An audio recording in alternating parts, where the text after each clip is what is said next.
मैं डॉक्टर गोपाल प्रसाद आप सबके सामने एक नई टॉपिक लेकर आया हूं, जिसका नाम है भारत के महान आध्यात्मिक गुरु स्वामी विवेकानंद। स्वामी विवेकानंद भारतीय वेदांत के महान आध्यात्मिक गुरु माने जाते हैं, जिन्होंने रामकृष्ण परमहंस जैसे गुरु को पाकर अमेरिका के शिकागो में आयोजित विश्व धर्म महासभा में पहले संबोधन में ही अमेरिकी बहनों एवं भाइयों कहकर अमेरिका के लोगों का दिल जीत लिया। साथ ही साथ उन्होंने भारतीय वेदांत और एवं सनातन धर्म का उन्होंने विश्व के कोने कोने तक प्रचार किया। आज हम उस महान महापुरुष की जयंती मना रहे हैं, जिन्होंने अपने कथन में इस बात को रखा कि मदद करो। उन्होंने अपने कथन में, संदेश में इस बात को उन्होंने जोर देकर कहा कि मदद करो, लड़ो मत। उन्होंने जो जनता को जो संदेश दिया, उस संदेश में उन्होंने कहा मदद करो, लड़ो मत, निर्माण करो, विनाश मत करो। किसी भी कथन में असहमति मत करो और अपने राष्ट्र के निर्माण में सद्भाव और शांति बनाए रखो, और जहां तक सहयोग की भावना आप किसी के साथ रखिए। इन्होंने इस बात पर उन्होंने जोर दिया।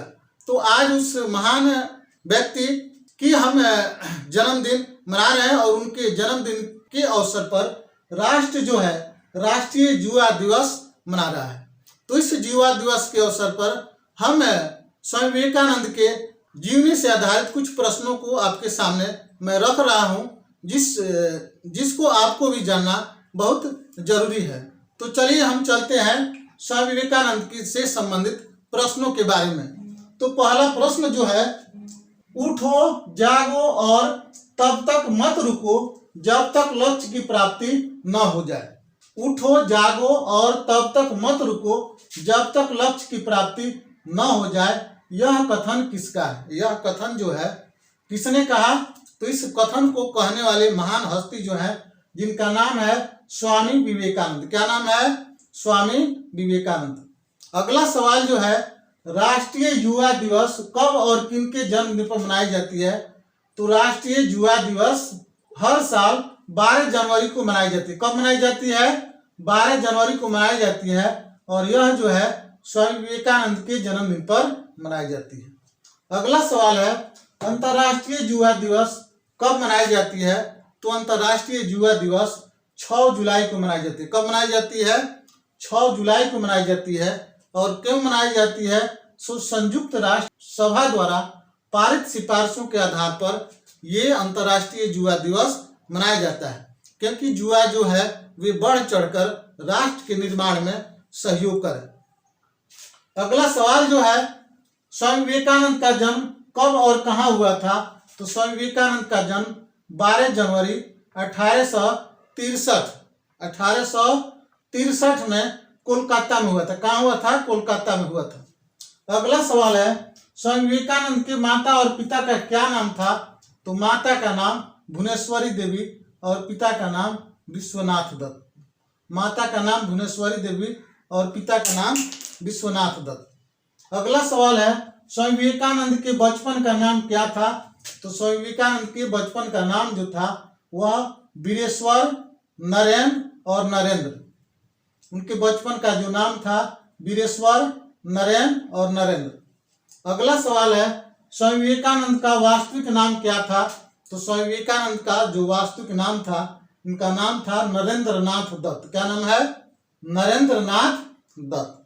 अगला सवाल है, स्वामी विवेकानंद के आध्यात्मिक गुरु कौन थे? तो स्वामी विवेकानंद के आध्यात्मिक गुरु जो थे, जिनका नाम है रामकृष्ण परमहंस। क्या नाम है? रामकृष्ण परमहंस इनके आध्यात्मिक गुरु थे। रामकृष्ण परमहंस की मृत्यु कब हुई? तो 16 अगस्त 1881 को उनकी मृत्यु हुई। और क्यों हुई? क्योंकि उनके गले में कैंसर हो गई थी, और कैंसर से वे पीड़ित थे, और पीड़ित होने के बाद उनकी मृत्यु हो गई। अगला सवाल है, शिकागो में आयोजित विश्व धर्म महासभा का आयोजन कब हुआ? तो विश्व धर्म महासभा का आयोजन 11 सितंबर 1893 को हुआ। 11 सितंबर 1893 को जो शिकागो में विश्व धर्म महासभा का आयोजन जो हुआ, सो 11 सितंबर 1893 को हुआ। अगला सवाल है, शिकागो में आयोजित विश्व धर्म महासभा में संबोधन का पहला वाक्य क्या था? तो पहला वाक्य जो है, मेरे अमेरिकी बहनों एवं भाइयों, मेरे अमेरिकी बहनों एवं भाइयों। वेदांत के आध्यात्मिक पिता किनके द्वारा कहा गया? वेदांत के आध्यात्मिक पिता कौन है, किनके द्वारा कहा गया? तो नेताजी सुभाष चंद्र बोस। क्या नाम है? नेताजी सुभाष चंद्र बोस। अगला सवाल है, अगर भारत को जानना है तो स्वामी विवेकानंद को जानिए। कथन किसने कहा? तो गुरुदेव रविंद्रनाथ टैगोर। क्या नाम है? गुरुदेव रविंद्रनाथ टैगोर। अगला सवाल है, भारतीय वेदांत के विख्यात और प्रभावशाली गुरु कौन थे? तो प्रभावशाली गुरु का नाम है स्वामी विवेकानंद। क्या नाम है? भारतीय वेदांत के प्रभावशाली और विख्यात गुरु जो हैं, जिनका नाम है स्वामी विवेकानंद। अगला सवाल है, नरेंद्र वास्तव में एक जीनियस है। नरेंद्र वास्तव में एक जीनियस है, इस कथन को किसने कहा?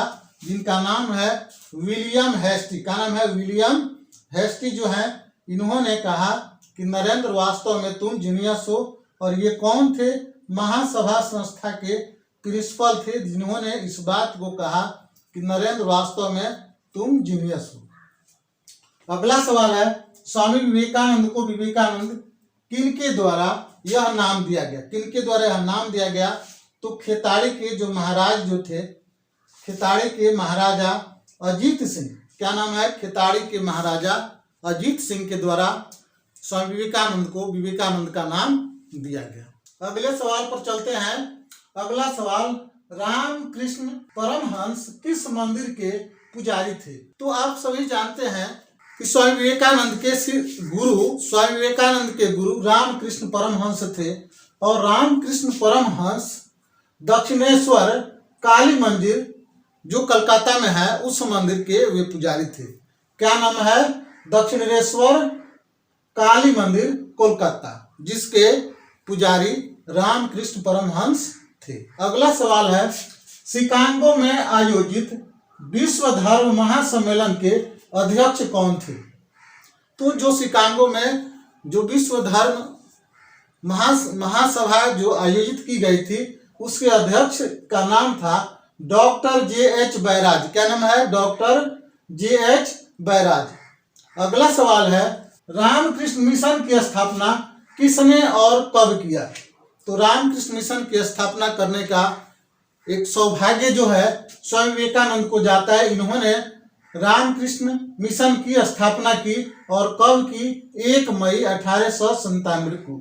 1 मई 1897 को इन्होंने रामकृष्ण मिशन की स्थापना इन्होंने की। अगला सवाल जो है, स्वामी विवेकानंद की प्रमुख शिष्या कौन थी? स्वामी विवेकानंद की प्रमुख शिष्या कौन थी? उसका नाम था भगनी नवोदिता। क्या नाम है? भगनी नवोदिता। भगनी नवोदिता जो थी वह स्वामी विवेकानंद की प्रमुख शिष्यों में एक थी। अगला सवाल है, बेलूर मठ की स्थापना कब और कहाँ हुआ? बेलूर मठ की स्थापना कब और कहाँ हुआ था? तो बेलूर मठ जो है, जिसकी स्थापना 9 दिसंबर 1898 को 9 दिसंबर 1898 को कहाँ हुआ? तो कोलकाता में हुआ। कहाँ हुआ था? कोलकाता में हुआ था। अगला सवाल है, स्वामी विवेकानंद की मृत्यु कब और कहाँ हुई? स्वामी विवेकानंद की मृत्यु कब और कहाँ हुई? तो 4 जुलाई 1902 बेलूर मठ में ही इनकी मृत्यु हुई। और कब हुई? तो 4 जुलाई 1902 की रात्रि में इनकी मृत्यु हुई। अगला सवाल जो है, स्वामी विवेकानंद की प्रमुख ग्रंथ कौन सी थी? ग्रंथें तो बहुत थी, लेकिन 4 ग्रंथें जो है सो प्रमुख रूप से मानी जाती है, जिसमें राजयोग, कर्म योग, ज्ञान योग और भक्ति योग, ये 4 ग्रंथ जो है स्वामी विवेकानंद की प्रमुख ग्रंथों में ये ग्रंथ प्रमुख रूप से मानी जाती है। राजयोग, कर्म योग, ज्ञान योग और भक्ति योग। अगला सवाल है, स्वामी विवेकानंद रॉक मेमोरियल की स्थापना कहाँ की गई है? तो रॉक मेमोरियल जो है, जो कन्याकुमारी में है। कहाँ है? रॉक मेमोरियल की स्थापना कहाँ की गई है? तो यह जो है कन्याकुमारी और कन्याकुमारी किस राज्य में है? तो तमिलनाडु में है। कन्याकुमारी से समुद्र में करीब 400 मीटर अंदर जो है, जहाँ पर 3 महासागर जो है, 3 महासागरों का जल जब एक जगह जहाँ मिलता है, वहाँ पर 2 चट्टानें हैं और दोनों चट्टानों पर ये स्वामी विवेकानंद बैठकर उन्होंने ध्यान किया और उसी ध्यान उनको अपने जीवन का लक्ष्य समझ में आया कि आखिर जीवन है क्या। स्वामी विवेकानंद रॉक मेमोरियल कब गए थे? तो स्वामी विवेकानंद रॉक मेमोरियल जो है 24 दिसंबर 1892 को वहां पहुंचे थे और वहीं पर इन्होंने ध्यान किया था और तब उसके बाद उनके जीवन का असली मकसद उनको समझ में आई। तो हम इन प्रश्नों के लास्ट में क्वेश्चन देते हैं, ये आप लोगों को मालूम है। तो चलिए आज का प्रश्न उत्तर देने का समय वीडियो अपलोड होने के 24 घंटे के अंदर। हमारा आज का सवाल है, प्रश्न, भारत को जानना है तो स्वामी विवेकानंद को जानिए, यह कथन किसका है? भारत को जानना है तो स्वामी विवेकानंद को जानिए, ये कथन हमारे देश के एक बड़े महापुरुष का यह कथन है और उस महापुरुष का नाम आपको यहाँ लिखना होगा। अगर आप इसको लिखते हैं तो आप इस YouTube के कमेंट बॉक्स में आप अपना नाम, अपना मोबाइल नंबर और अपने विद्यालय का नाम आप लिखेंगे।